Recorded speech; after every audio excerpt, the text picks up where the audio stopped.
Recording in progress.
Cek.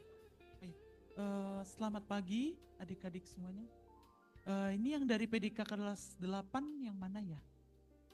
Kelas 8. Oke. Ya nanti saya set kehadiran ya teman-teman. Untuk teman-teman yang lain sudah hadir nggak ya? Belum ya?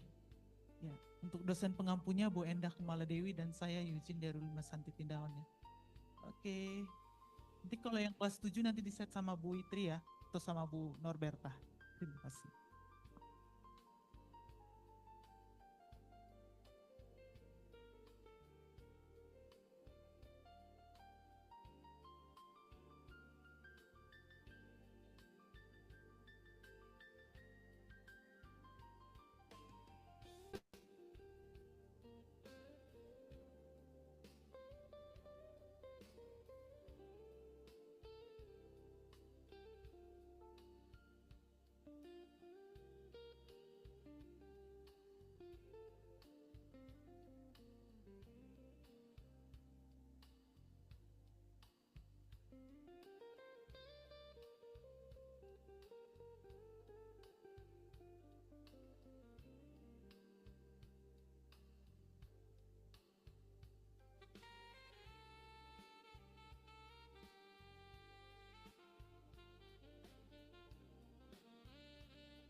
Okay.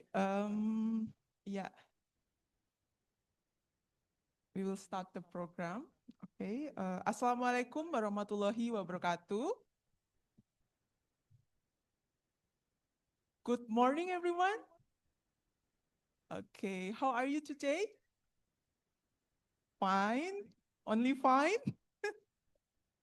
Okay. I'm happy to hear that you are in a good condition right now. So, welcome to today's seminar.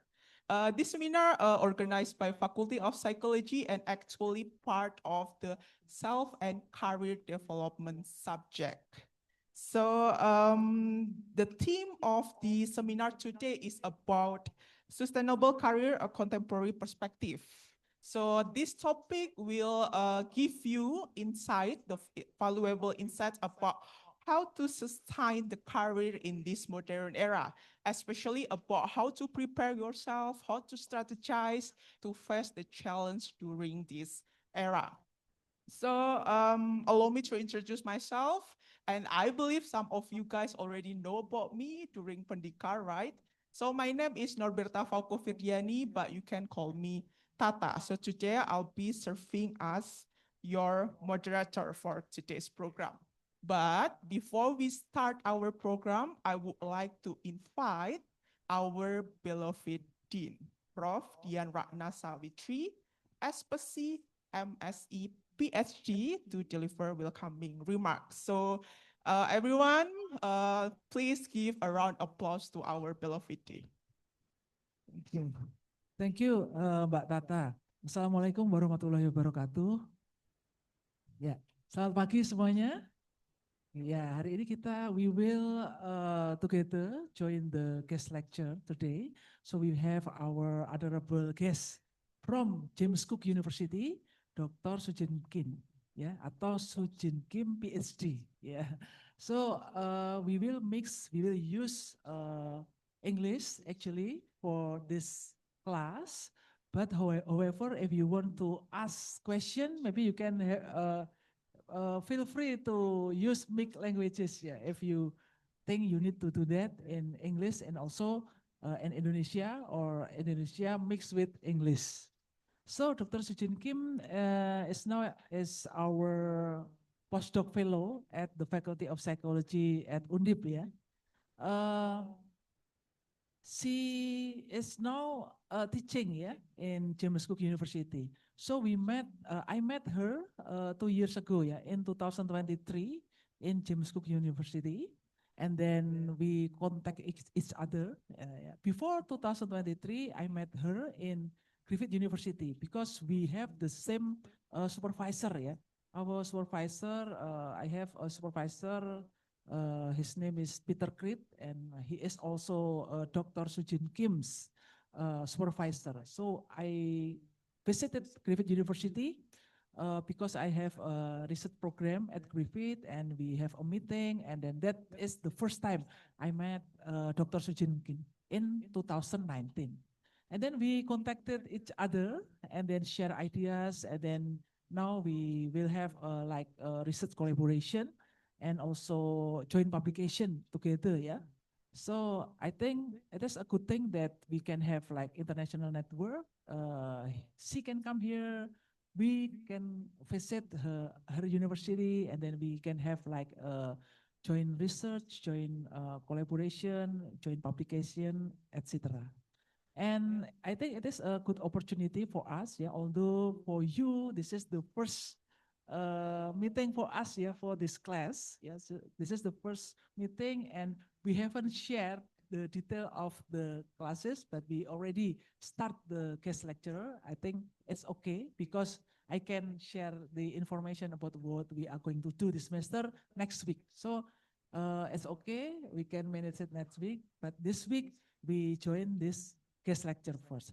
So for your assignment, you can please have a one-page resume, yeah, one-page resume in English, yeah, from what you obtain, yeah, uh, what you obtain from this lecture, and then you can upload it, yeah, maybe next week for you because I haven't provided you any details about our class, so we can meet next week, and I will provide the link, and you can upload it next week. But make sure that you have an individual one-page resume for this lecture.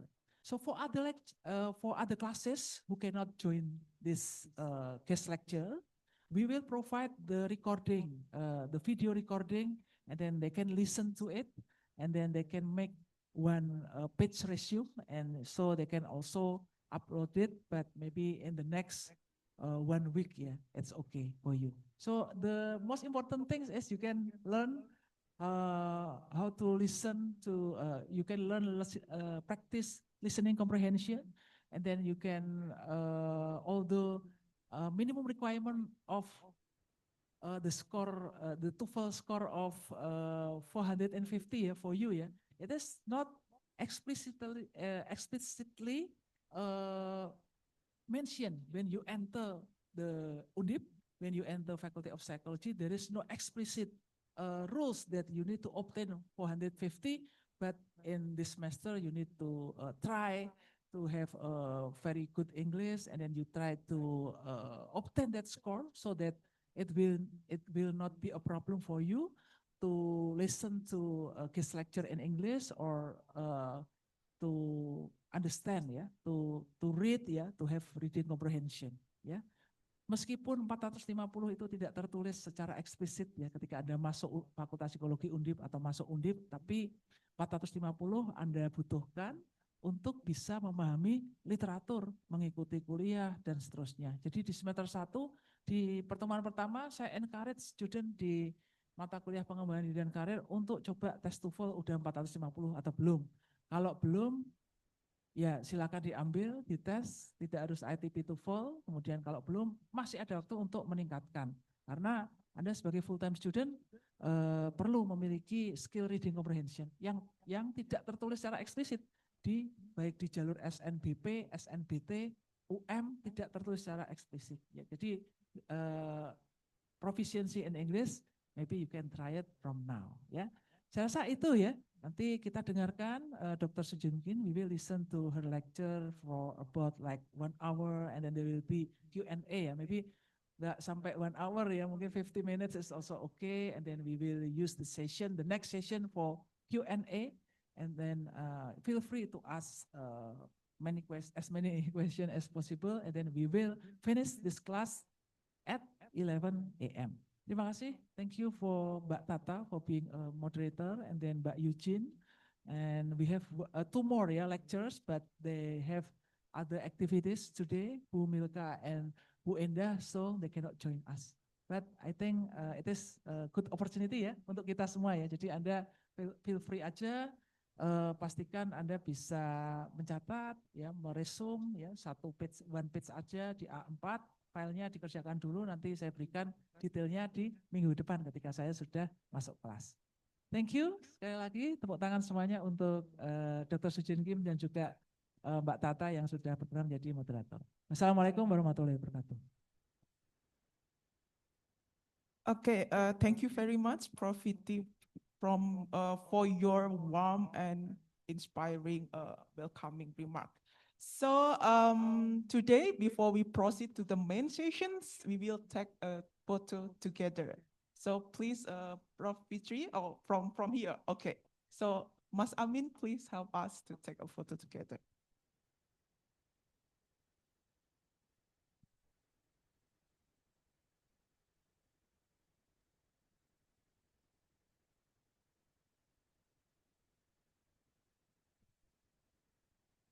Mbak Eugene sama Mbak Tata sini ya. Kemudian PPT-nya nah bisa ini ya, diganti dulu. Kita rekam pakai Zoom ya adik-adik ya, agar nanti untuk kelas lain bisa. Ya, siap ya.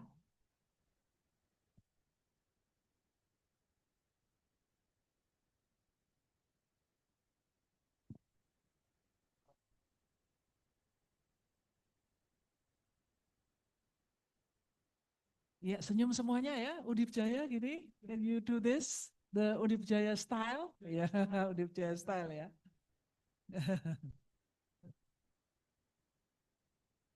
Smile and another pose with tunjukkan prioritasmu. Ya, you can point out the cameraman. Oke ya, cukup? Kayak bebas ya, freestyle. It's up to you. You can use sarang heel or anything you like with a big smile, please.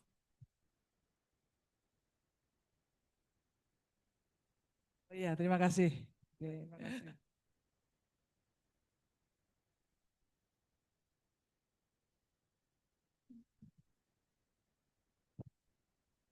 Yes, okay.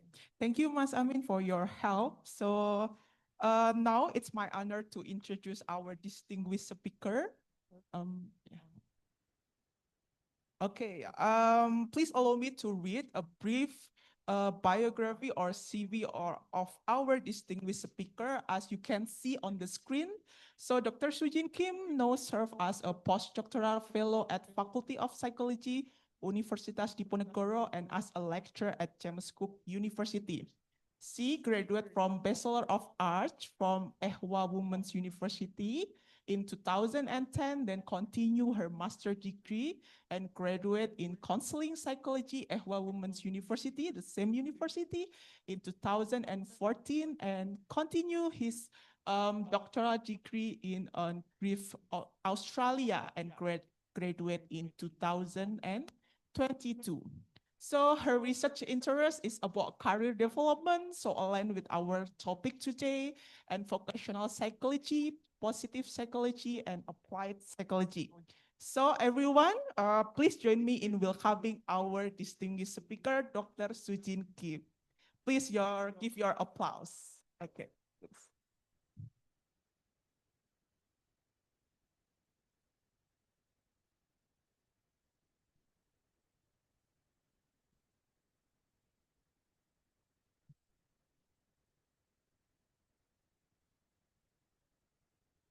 Okay.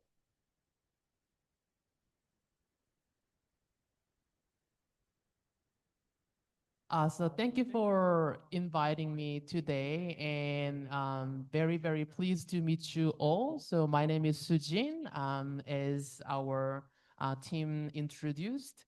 So today's lecture is about sustainable Korea and Korea values, and I was invited to be here through Professor Sawitri's connections.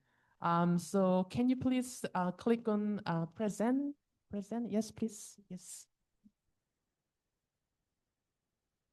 Yeah, so today's topic is Sustainable Korea, a contemporary perspective. So a comprehensive exploration of the sustainable careers framework and its significance for career development practitioners, researchers, and individuals navigating today's complex work environments. So about me, as you introduced myself, but I want to share about my work experience because Korea is about work. So I want to talk about how I progressed my career after I graduate my bachelor's degree. So I actually majored in public administration because my parents want me to become a government officer because of security. So you just go to one job and stay there for a long time with security and then start a family there and just to stay there. That was my parents' hope. But at the end of the final year of my university, I realized that I'm not that kind of person. So I started to listen some of the lecture from psychology course because I was very interested in psychology, and then I decided to go to master's degree, even though my family's financial situation wasn't that good, but I decided to go further. Whatever it is, just let's do it. Let's follow my passion. So that was my after bachelor's degree. And then after counseling psychology degree, I started working as a counselor and a researcher in several companies. And then I continued my study into study overseas in Australia. So I got funded by Griffith University. So luckily I got a scholarship because when you see actually educational situation, Australia needs more educated people with PhD. So recently, I read the news about Australian economic situation and also educational market.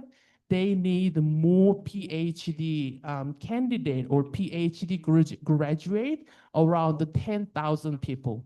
So if you think that to go overseas, maybe think about Australia because the good market. So even I was an international student, I got a job in Australia. So I can be the evidence of the labor market in Australia. And also about my life, because career includes work, but also your life. So just briefly share about my life. I have 18-month-old baby, very small baby. She needs more mom's attention, but I need to work. So my husband is taking care of my baby like full-time daddy, full-time daddy. So why I am revealing and sharing with you this, there are many types of families. So I can be atypical type of family. So I earn, go out, but my husband stay at home and do some house chores. But he's happy, and also I'm happy with this perspective. So I'm just sharing with this. There are many family types in the world. So if you want to follow your passion, choose the right one who suits your needs. And I am a immigrant to Australia. After my PhD, I immigrated to Australia to start my family and also give my babies better education compared to South Korea. And also I am a first in family. So what it means, my father didn't go to university, high school graduate, and my mom also didn't go to university, so high school graduate. So it means my parents' educational level is not that high, but I am PhD graduate in my family. So I want to share with you to empower you, even though whatever is your family decorations, just go for it and follow your passion. And my hobby is simple, just watching Netflix. Yeah, maybe K dramas is famous. Yeah. So I also like watching those things. So, that's briefly about myself. And let's move on to our topic today, a sustainable career. So do you have a cell phone or laptop? Do you bring it? Yeah, so please access to menti.com. So here is a spelling here, menti.com, menti, menti.com, com, and your code is here, 6200 9193.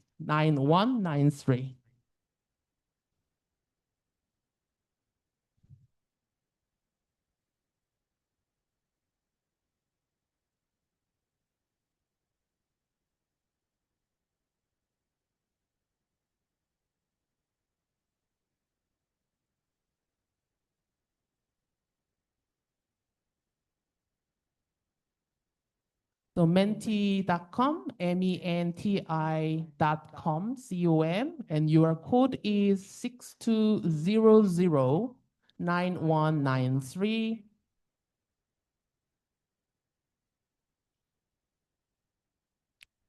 So while waiting for others' access, let's think about this question. So today's topic is sustainable career. So when you hear about sustainable career, what does it mean to you? So please share the answer with me. So you can type it on your phone so that we can see your answer together and share ideas together. I will give you a positive. I will give you a few minutes to see. So first one is passive income. Oh, building a house and getting some rent fee from that passive income, or stock, stable life, long last career, fantastic, balance, stockholder, rich, become rich, flexible, technology, good. Yeah, learning more technology, AI, ChatGPT, Microsoft Copilot.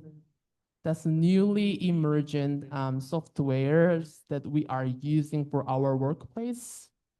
There are many, many different words here from your ideas, and also suits you most, good, and insight, happy life, and guarantee life, and good career, and financially stable, good salary, and financially stable freedom, balanced life.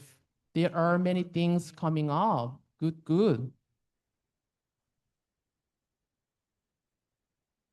Yeah, we've got 97 people and responding now 65.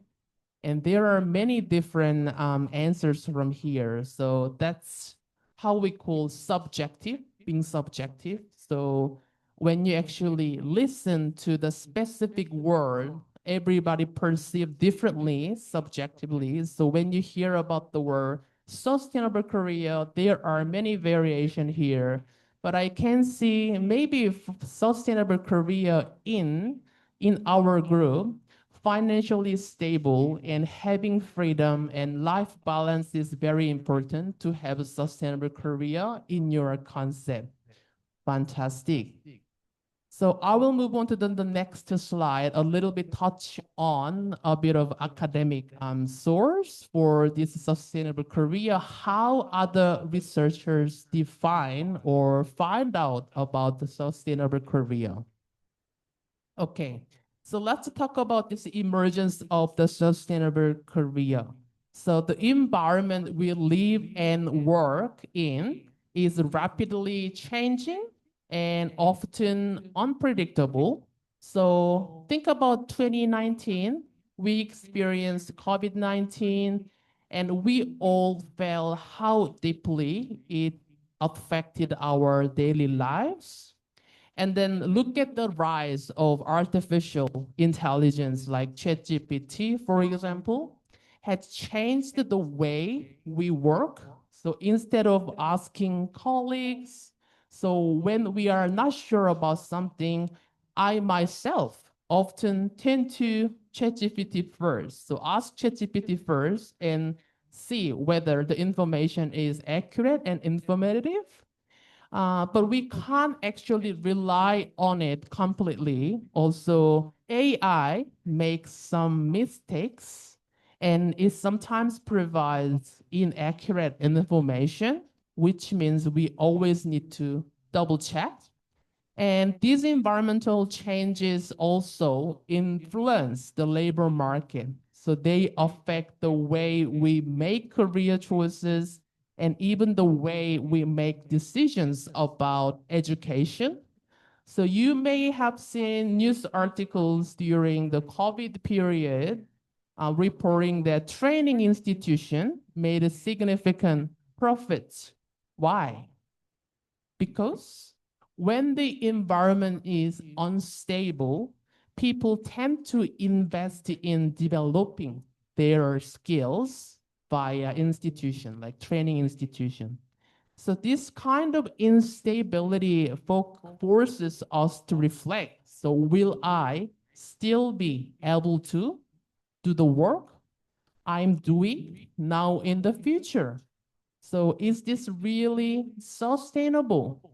So I once joined an online lecture delivered by a scholar who has done extensive research on this concept, sustainable career. So at the very beginning of the lecture, the scholar showed a picture of a dead colleague. So unfortunately passed away. So that colleague had worked very hard, like tirelessly and committed everything to his job, but sadly passed away at young age. So it prompted fellow academics to think about if I were to die tomorrow, and would I still want to be doing this work? In many ways, this connects to existentialism, which you may have heard of. So existentialism about death. So when you think about death, so you will be here today. So you are really living in the present moment. So this sustainable career really connects with that concept. So this idea of the sustainable career is not limited to the individual. So if we expand the scale, it applies also to organizations and societies, like organizations can sustain.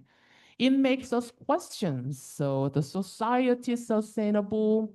And at this point, the concept of the sustainable career still in baby stage. So newly emerged. So it's a baby stage. So it's like a newborn in terms of human development. However, as Holling is the scholar, so Holling noted in uncertain environments, the key human response is adaptability to build, test, and maintain such adaptability. The notion of the sustainable career was born. So let's try define the sustainable career from an academic perspective. So what is important to note is that the concept of a sustainable career is not cross-sectional, but it is longitudinal. So cross-sectional means just seeing one time point, but longitudinal means seeing that over time. So it reflects a series of experiences and patterns of continuity across time and movement across different social spaces. It is characterized by human agency and provides meaning to the individual. So within this concept, you can already see how multiple theoretical perspectives are embedded. When we reflect on this, we realize that a sustainable career is not a simple notion. Moreover, not all career typologies or categories are not equally sustainable. A career forms a complex mosaic of objective experiences and subjective evaluation. So let me ask you, so with the development of AI, have you thought about which careers or occupation feel maybe no longer be sustainable? So I'd like to hear your thoughts on this. So another activity we can do together. So which occupations or careers are unlikely to be sustainable? So if you choose the job at the moment, the job will disappear. Teacher, ooh, interesting. Accountant, number. And cashier worker, yeah. And government waitress, doctor. Penjagato, police, police officer. Yeah, maybe robot police officer is more reliable. HRD, human resources development, lawyers, and courier, customer service, programmer. Yeah, programmer is interesting, right? So maybe a few years ago, there was a boom to, oh, we have to learn coding because they earn a lot. But what happened these days? They can't find a job after they graduate their IT degree. So see how quickly the labor market changed. And another occupation, prime ministry. Oh, prime ministry, factory worker, guru, and security. Yeah. And what else? Administrator.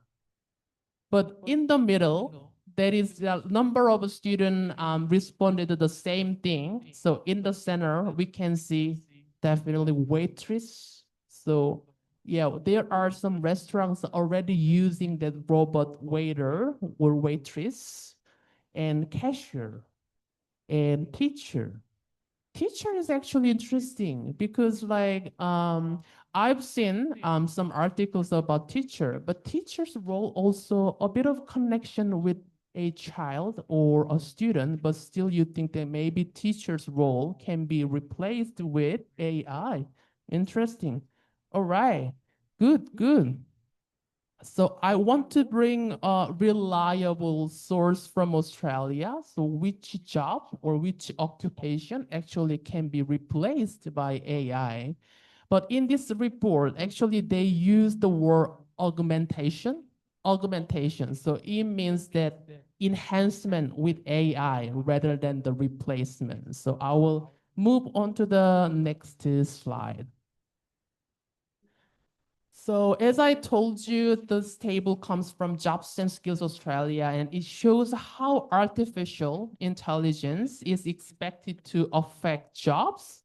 So the analysis looks at job tasks to predict which occupations are likely to grow and which are likely to decline in the future. So on the vertical axis, you see different occupational groups, and the horizontal direction shows their potential transition. So typically transition into growing jobs. So you will see occupations that are expected to expand because of a new demand created by AI, and typically transitioning into declining jobs, that is the occupations at high risk of automation where demand may decrease. So in between are the occupations that are relatively stable. So this analysis identified the 48 occupational groups that fall into the declining jobs category. So these are mainly roles with repetitive, rule-based task, for example, clerical support. So that's just cashier, clerical support. And data entry, that's coding. or simply bookkeeping. So that's similar to accountant. So yeah, you've got the right answers in the activity. But on the other hand, occupations that rely on problem solving, creativity, and human interaction are more likely to appear in the growing jobs category. So this table doesn't just predict the end of some jobs. Instead, it shows the need for career adaptability. So to build a sustainable career, you should like expect shifts in your occupation and develop portable skills that allow mobility between job clusters. So focus on skills you are developing and also focus on learning and growth across your whole career journey, not only on your first job after graduation. So you can think like after bachelor's degree, I will not study any longer. That could be your thought, but actually that's not true. So that was like the same thought I have in my bachelor's degree. So okay, I don't want to study any further because I don't want to invest. But later on, I had to study psychology in my postgraduate to become a psychologist. And at the end of the postgraduate, I thought that maybe that's the end of my study. I don't study any longer. But see where I am. So I had to study to develop further for education and training. So think about how we can invest into our human development. So important takeaway is that when you plan your career, you should not only consider what exists today, but also whether the occupation is likely to grow or decline in the future. So in the age of AI, career success depends less on sticking with one occupation and more on how easily your skills can transfer into other roles. So this means building broad capabilities such as digital literacy, analytical skills, communication, problem solving alongside your subject expertise. All right, so let's move on to the systemic perspective. Because we are talking about Korea, so we can't actually focus solely only on human itself because career is decided by many factors. So think about your own career decisions. So it is difficult to say that you were simply your own choices. You may have been influenced by role models you observed while growing up, or by your local or economic circumstances, and by the people around you, your family and friends. So when we discuss careers, the individual is the center, but we recognize that careers are interconnected and shaped by broader systems. So at the individual level, factors like personal values, skill, adaptability, and agency influence decisions. In the immediate, like close environment, people such as family, friends, supervisors, and employers play a role. At the broader level, education systems, both local and global, together with the labor market and wider society, have a major impact on career development. So as a researcher, I have a particular interest in individuals' values. So I'd like to do some activities that are based on values. So values are accumulated from an early age and are strongly influenced by parents. So these values in turn play a significant role in shaping one's career decisions. So you may have heard of the scholar Schwartz, so who conducted extensive research on values. So he described the values as fundamental guiding principles that influence your attitude and behaviors, shaping the way we interact with the world and make decisions. So that is why I consider it highly important to take values into account when thinking about and constructing a career. So in these values, we have 5 common features. So he highlights 5 common features of values. The first, the values are cognitive structures that embody our understanding of what is important. So values like what is important to you? What is important? And second, they define preferred behaviors or ideal goals that guide our aspirations. And third, unlike attitude, values can be shared across various contexts and environments. Fourth, values provide a standard by which we evaluate actions, policies, people, and events. Finally, values form a hierarchical system which conflicts arise between values. Individuals must choose one value over another. So in this way, values play a central role in human psychology and social functioning, integrating values, aspirations, and behaviors. And let's think about this complex model of universal values. So Schwartz proposed 10 universal values that are considered important for human survival and the functioning of societies. So these values are self-direction, and stimulation, hedonism. Hedonism is like happiness, and achievement, power, security, conformity, tradition, benevolence, and universalism. So each value represents a distinct motivational goal. For example, self-direction reflects independence of thought and action, while security emphasizes safety and stability.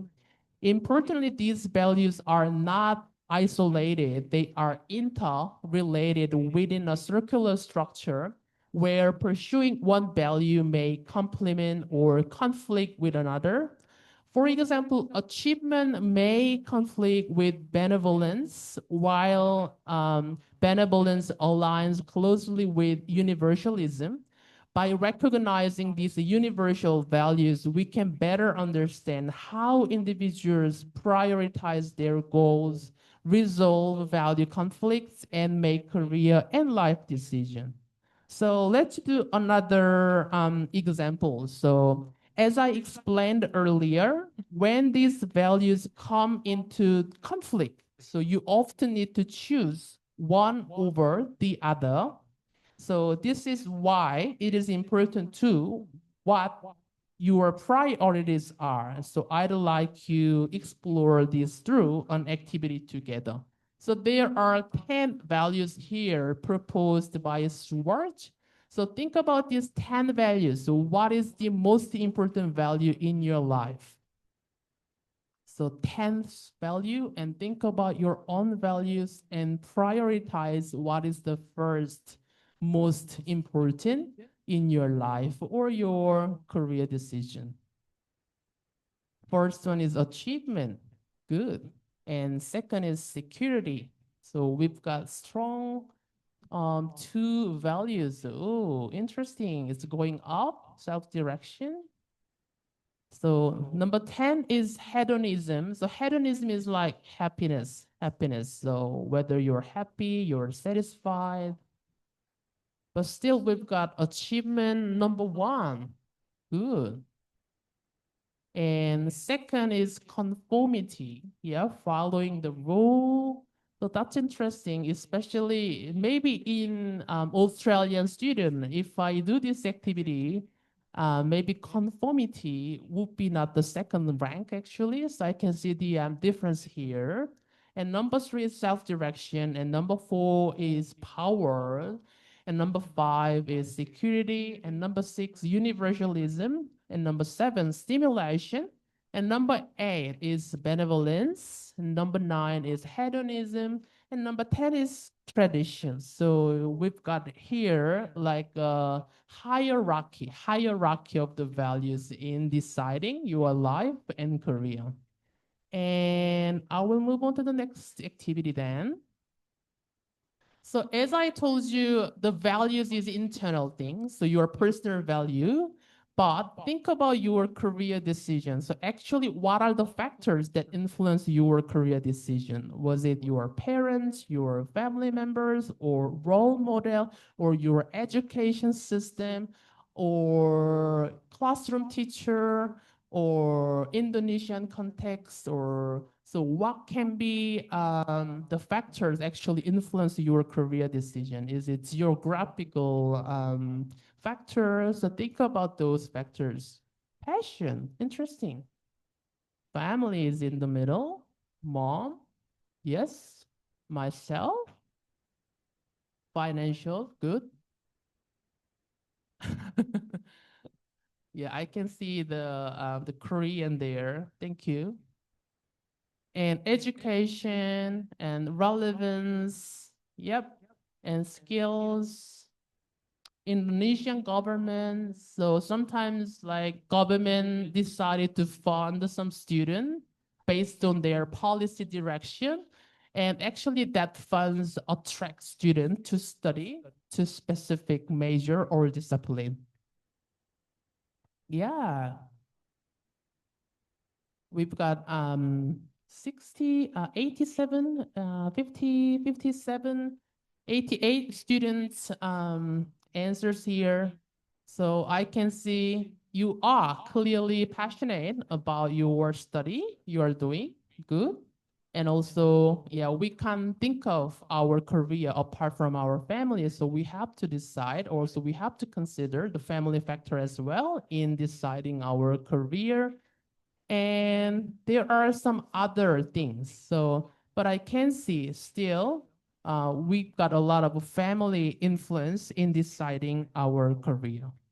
Okay, so I want to bring on framework developed by Australian scholar, how actually people decided their career and what other factors actually influence your career decisions. I'm moving on to the next slide now.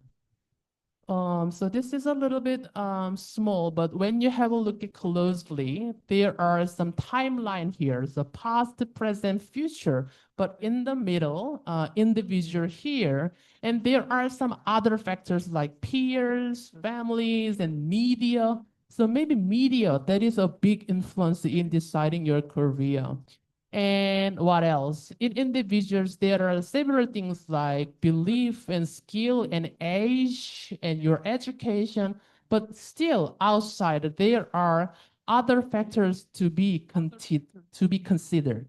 So this systems theory framework, STF, is a career development theory that views career decision making and development as being influenced by a wide range of interconnected systems. And it highlights that an individual's career is not shaped by personal factors alone, but also by the interaction of social, environmental, and broader contextual influences. So in individual system, values, interests, abilities, personality, skills, and social system, family, peers, community, supervisors, employees, an environmental societal system, you can think of labor market conditions, education system, cultural norms, political and economic context. So this theory highlights the dynamic and interactive nature of the systems, showing that career individual and career development is the result of complex and ongoing interactions rather than isolated individual choices. And next slide is about this. We are returning to this topic of sustainable career. So this concept also adopts a systemic perspective. So it recognizes the influence of the context on individual initiative and acknowledges the multiple levels of factors that extend beyond the individual and emphasizes the interaction between the person and the environment, Whereas modern career types such as protean career, the boundaryless career, that's like a new concept of a career. So that have been highlighted in individual agency. However, this sustainable career framework really highlights that a systemic approach and systemic perspective must be embedded in career research. So this is what we call contextual integration. So let's think about these three core dimensions of sustainable career. So we have a person, context, and time. And person, so person, there must be an individual at the center of the career, exercising agency, making decisions, and using personal values to guide and develop their career. Second is the context, like environment. So this refers to the spaces and environments in which careers unfold. So it includes social settings, organizational environments, economic conditions, and the broader societal factors that influence career pathway.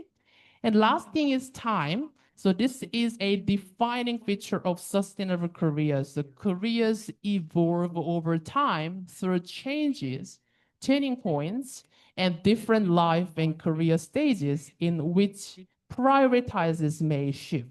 So these three dimensions, person, context, and time, form the foundation of the sustainable career perspective. And let's talk about this dynamic nature of sustainable careers. I described a sustainable career as a series of work experiences. So it's not a one time, it's about longitudinal. So seeing the career over time. So this means that a sustainable career is not cross-sectional, but rather longitudinal and dynamic because it changes over time. So starting from the left of the model, you can see that experiences and events accumulate across time. And this may be positive or negative. For example, in my own case, I began my career as a counselor. And at first, this was a positive experience. But over time, I felt really hard. So my mental health began to decline. So the negative experience led me to move away from counseling and towards research, so which continues to be a positive and fulfilling experience for me. So I truly enjoy doing my research. So both positive and negative experiences accumulate over time, over the course of a career. And these experiences are also processed between the individual and their stakeholders. So stakeholders might include your family members, colleagues, or others who influence your decision. And at the same time, you engage in dynamic learning as you adapt and grow your workplace. For instance, when you graduate from university and enter your first job and you learn a lot, and it becomes a space you can apply what you studied at university. So furthermore, individuals not only adapt to their environment, but also influence it. And through this process, perception of a person's career fit are continuously redefined. So as I mentioned, my not positive experience as a counselor made me feel that the role was not the right fit for me. So after moving into research, I felt a stronger fit, and the sense of a fit continues to be updated as my career develops. So we have covered a lot of the definition and dynamic nature of sustainable careers. So I want to ask this question to you. So what do you think about the difference between sustainable careers and careers in sustainability? So how are they different? Sustainable career and careers in sustainability. Are they same or they different? If it is different, how different?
All right, so we've got some answers here. So a career in sustainability refers to a job focused on direct environmental or social responsibility. Good answer. And sustainable careers is fit more with our values, while career in sustainability is not. Good. And sustainable career is a long-lasting job that is always needed and cannot be replaced by tech. However, careers in sustainability is a job that supports sustainability. Good. So you've got our answers actually here. So maybe different. It's just the career is flexible or not in the future. So sustainable careers are careers that personally is sustainable for us. However, careers in sustainability is a career in sustainable condition. Good. And sustainable career is a stable financial, but career in sustainability is a long-lasting career. Good point. And sustainable careers, balanced life, flexible careers. In sustainability, career about protect environment and make it sustainable. Good. And what else we have? So sustainable careers are long-lasting and balanced for individual, while careers in sustainability focus on environmental and social issues. Good, good. So because sustainability is really recent trend and emergent new concept, so these researchers need to be differentiate the concept of careers in sustainability and also sustainable career. All right, good. So we've got 26 and 27, 28 student answer, and I will just wait for a minute to wait for you answer and move on to the next slide to give you the right answer about the difference. All right, so while you are writing, so I will just explain how are they different. All right. So a sustainable career is what we are discussing here. So a framework for understanding how individuals develop meaningful careers that endure over time, particularly in the face of environmental and temporal changes. However, careers in sustainability refers to jobs specifically linked to sustainability in the context of climate change and environmental issues. So, for example, renewable energy specialist or CSR officer, like corporate social responsibility officer, or environmental scientist or climate scientist and sustainability educator.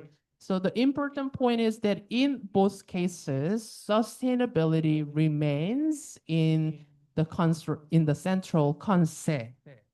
So we are talking a lot about sustainable career, and we have a thought about the difference of sustainable career and careers in sustainability. So let's think about key outcomes of sustainable careers. So when you have a sustainable career, so what is good? So what would be the key outcomes of having sustainable career? Let's think about the outcomes then, why we are talking about sustainable career and why is it important to have sustainable career. So let's think about key outcomes or results of sustainable career.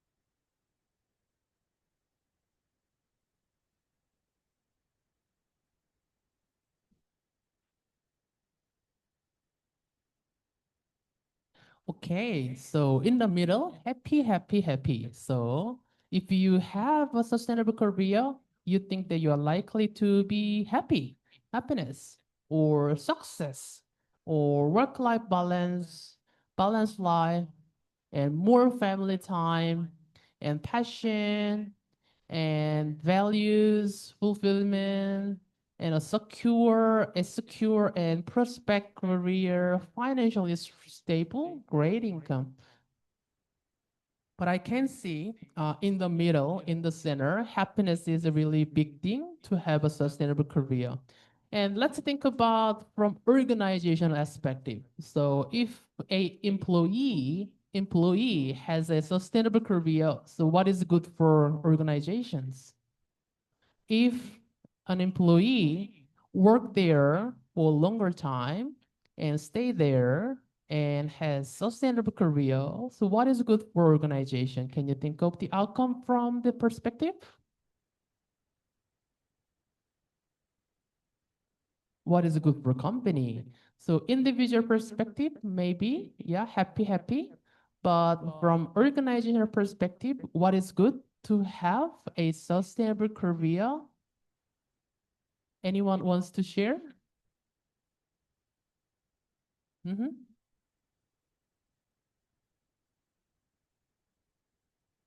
That's okay. That's okay. We can share. We can share on Mentimeter. So let's think about the organizational perspective. So if you have a sustainable career, the organization is good because the employee is productive.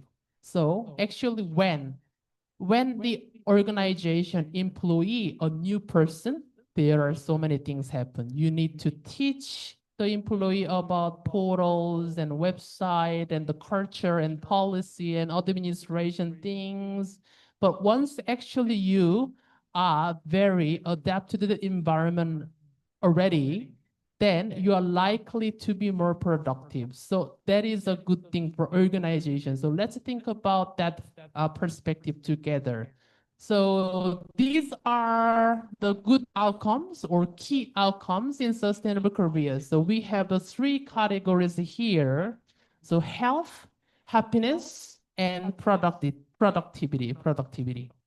So in practice, these outcomes also can be seen as indicators of whether someone really has a sustainable career. In other words, if these three outcomes are present, it is a good sign that one's career is really sustainable. So ultimately, when developing a career that is a good fit, a sustainable career brings about health, happiness, and productivity. So over time, individuals gain the physical and psychological capacity to manage their career effectively while also experiencing a sense of well-being. So they feel satisfied, fulfilled, and find the meaning in the connection with their work. At the same time, productivity increases, which benefits the organization as well. So in this way, individuals are able to deliver valuable contributions consistently throughout the stage of their careers. So this figure has been developed by DeVos and their colleagues. So if you look at this figure, you can see the dimension of a sustainable career, context, person, and time. And among these, the person is the center, and it is the individual who exercises agency, develops and realizes their career, and gives it meaning. At the same time, the person actively interacts with their environment and demonstrates adaptability. And the context can include many elements such as the field of work, organization, institution, occupation, country, and personal life, essentially all the surroundings that shape the individual. So over time, changes occur and they exercise various career events. So by aligning the fit between the person and their career across these dimensions, individuals can achieve a sustainable career. This in turn leads to happiness, health, and productivity. So in this research, there is a case study called Emma. So Emma is a name of client. So I have here case study, but it is a little bit blurred, but I think that in your phone, is it clearly you can read that? All right, good. So I will give you a few minutes to read up this Emma's case. And please have a chat with your peer about whether Emma has a sustainable career and whether Emma feels sustainable career in terms of the dimensions we have talked about and also the dynamic nature we have talked about. So read the Emma's case and have a chat with your friend about this case in terms of sustainable career. So I will give you maybe 10 minutes to have a chat with your classmates.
Okay, once you read the Emma's case, there are 4 questions here. So have a chat with your classmates. The first question is, how does Emma's case illustrate the person career fit?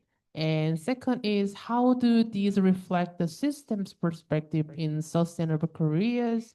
And number 3 is, in what ways did adaptability play a role in her ability to sustain her career? And number 4, like organizational perspective, like HRM, human resources management, or organizational policies could better support someone like Emma. So there are 4 questions, and the next slide you can write about your discussion with your peers so that I can have a look at what you have thought about this case. Okay, I will give you 10 minutes.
Alrighty, so let's see how the discussion went.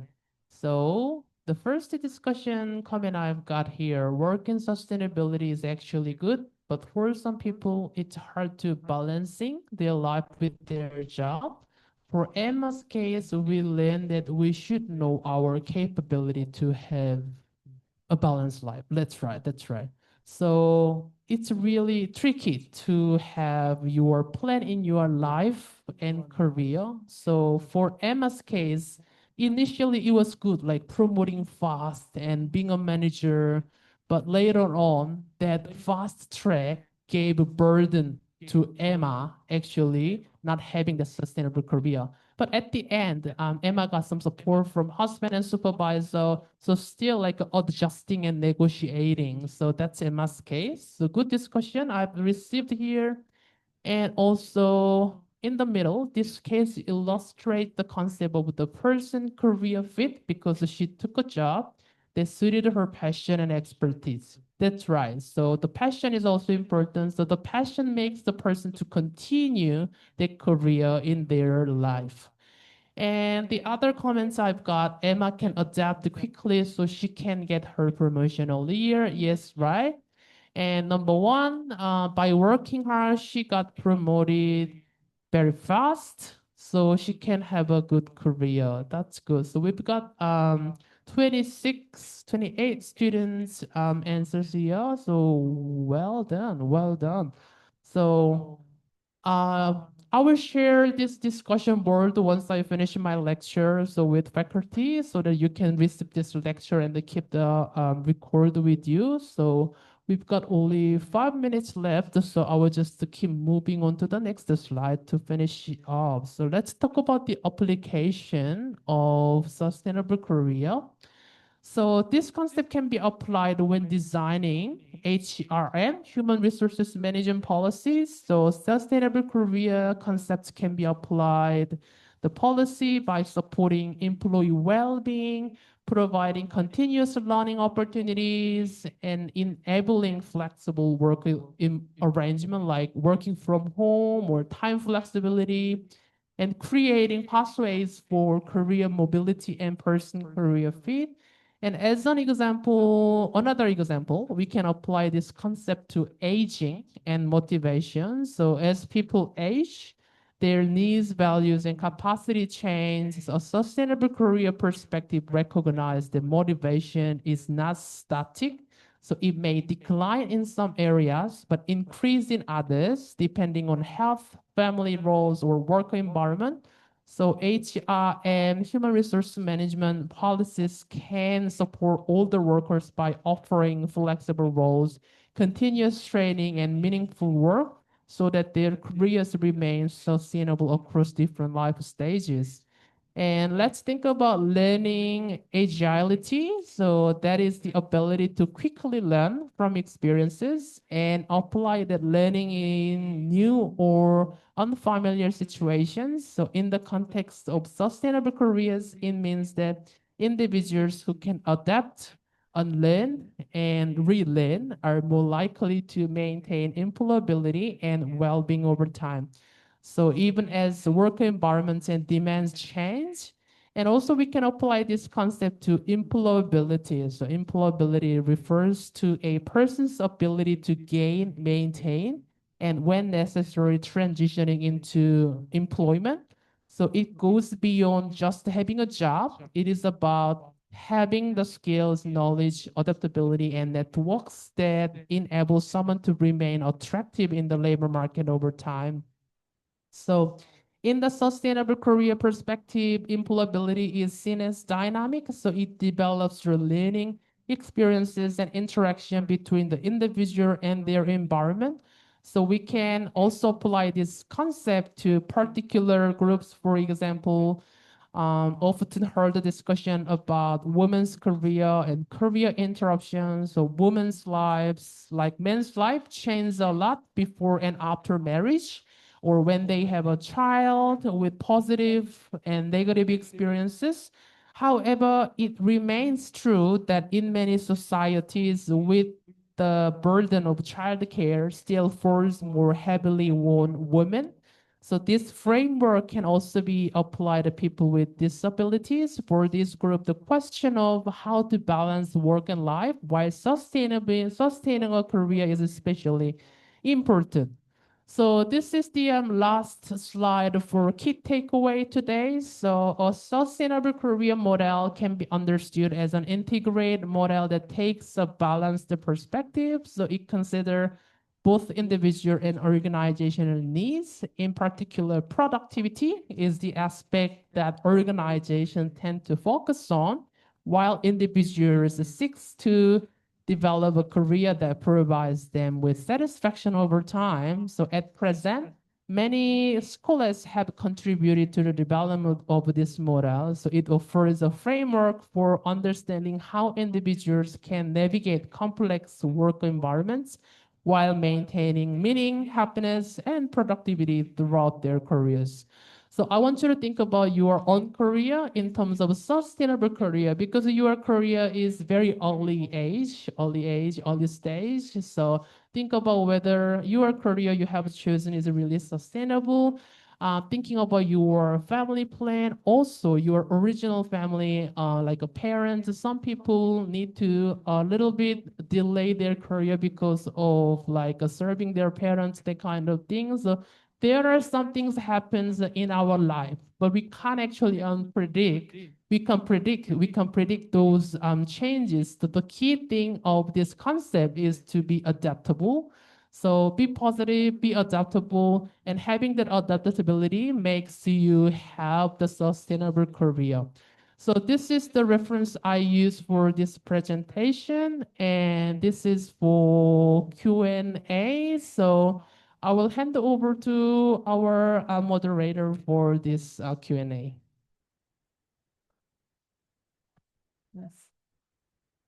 Okay, thank you very much for your insightful presentation, Dr. Sujin Kim. So actually, this sustainable career is also a new terms for me. So it's about our capacity to adapt with changing and unpredictable environment. Yeah, and we also learn that how we strategize and our career um, decisions is influenced by our value.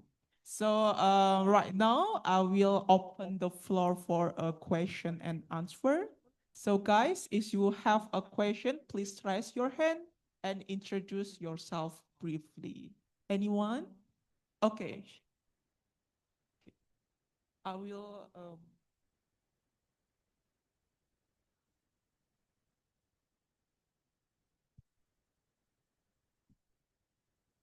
take. So hello, Dr. Sujin. My name is Asfa. So I have two questions here, if you don't mind. Is it okay? Okay. My first question is, do you have any suggestion for us that's scared to leave our comfort zone that, and to move new start? Because sometimes our family not sure with our move. And my next question is, finding a job in this country is really hard because the high standard that some company offer, and which one you think better for us? Um, do you think that we should start a business with high risk of loss, or become a normal employee to get some experience to jump to another job? Thank you. Yes. Yes, so thank you for your question. So yeah, I can completely relate to your question because I also come from South Korea and they have a higher standard expectation about employees. So for example, I work for a government related body about counseling adolescents, and I worked around 2 a.m., 3 a.m. Like I can't go at home. Like it was so hard to manage that expectation from company. But sometimes like I have a thought about that, like a studying company, like startup. So actually some of my colleagues from my postgraduate study, so they opened their own business and very successful and selling her business like a lot of money. I can't imagine, like I can't even um think of the how much it was. But I want to answer about the question. It's up to you. So follow your passion and decide what you really want and what you need in terms of, following a normal life already set standard there. In one aspect, it's easier actually to follow because already the route is there, the set pathway. So just to follow already developed route. If you like, you can follow that way. But if you are not that kind of person, like you are more entrepreneur, you want to experience more life in your life, but this is really right timing for you to start new thing. So in 20s or early 30s, still young, like in my was 25 years old when starting my postgraduate study. I thought that I was too old, like, this is end of my study, but actually it was not. When I reflect back from that age, you are young to start new thing, new experiments. So if you like that experiments, go with the way. But also, you need to think about many aspects of your family members and your cultures and your financial situations, any things. But also try to listen from others, like already started like a startup and doing a business new thing. So try to be approachable and be proactive and to start your new life. So that's what I want to suggest about the question you asked me. Yes. Thank you, Dr. Sujin. Okay, thank you for your question and your for answer. So for the next question, anyone? Okay, please.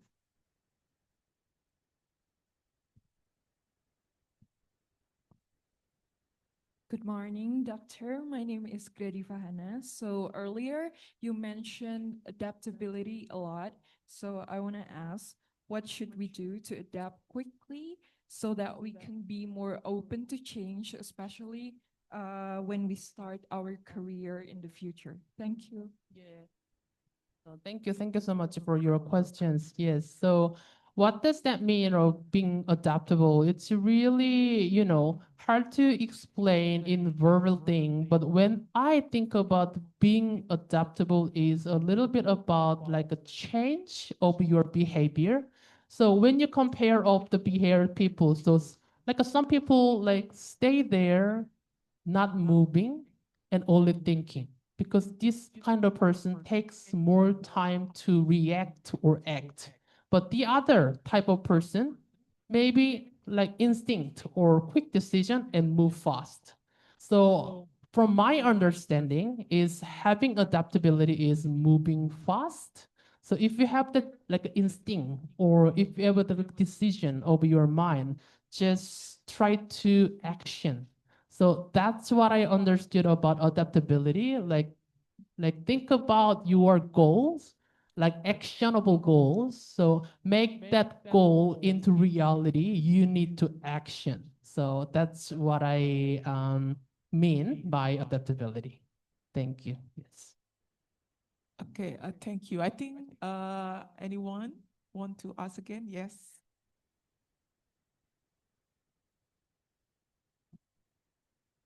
Hello, Dr. Sujin. My name is Tinia. So my question is, after we graduate, is it better to accept any job, even not really related to our career path, or waiting or and looking for the right opportunity, even need a long time?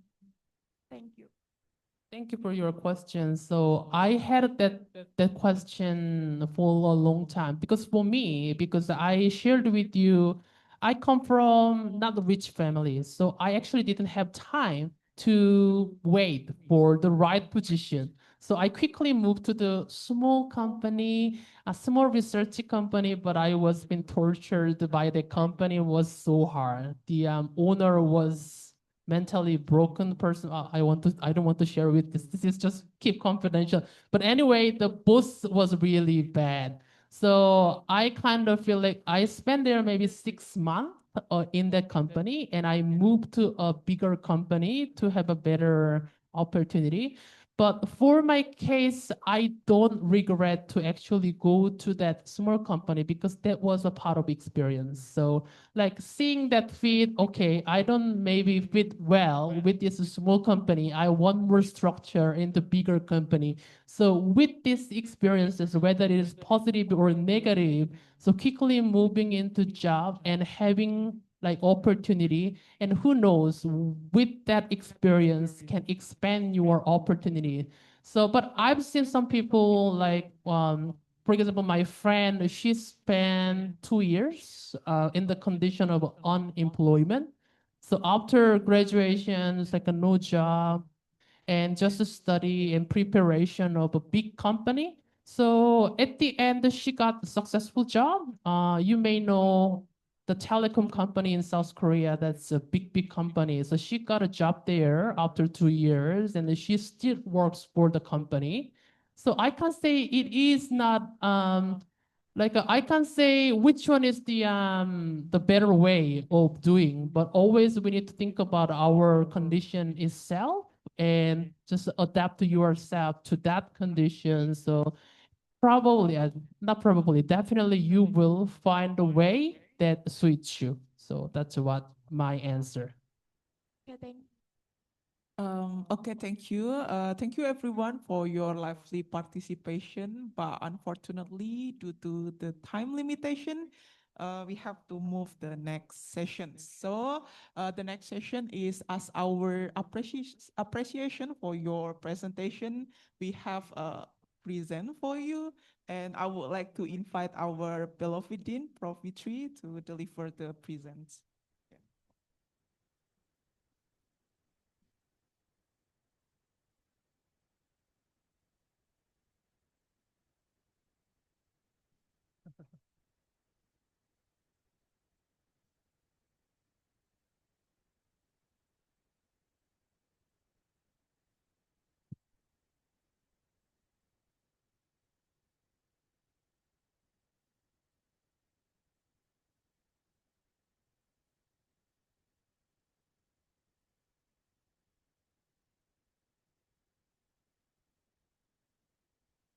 Okay, as we reach the end of today's session, let me briefly recap.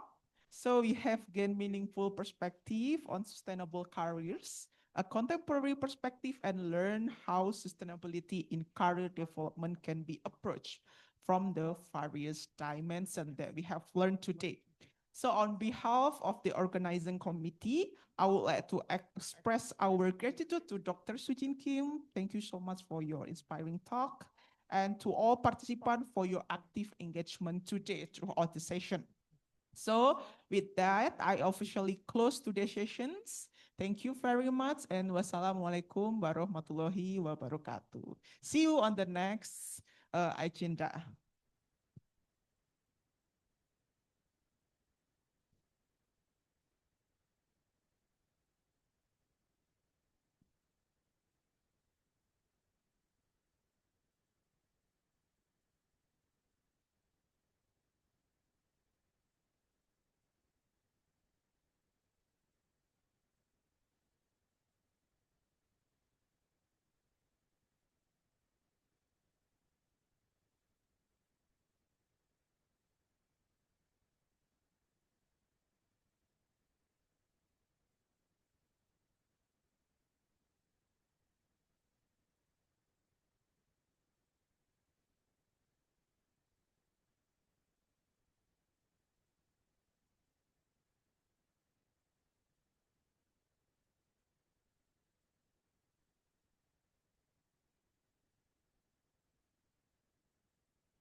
Teman-teman kelas 8, stay dulu ya, sebentar ya. 8. Yang kelas 7 boleh melanjutkan aktivitas.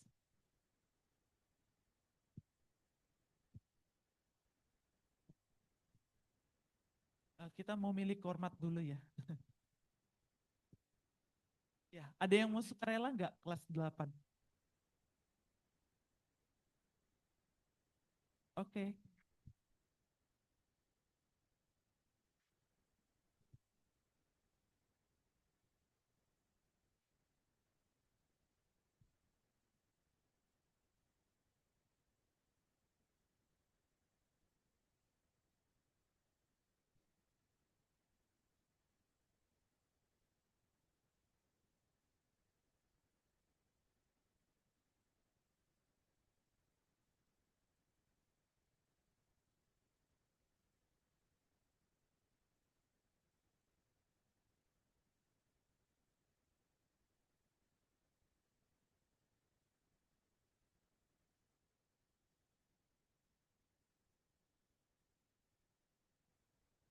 Yang kelas 8 boleh pulang ya teman-teman. Sudah dapat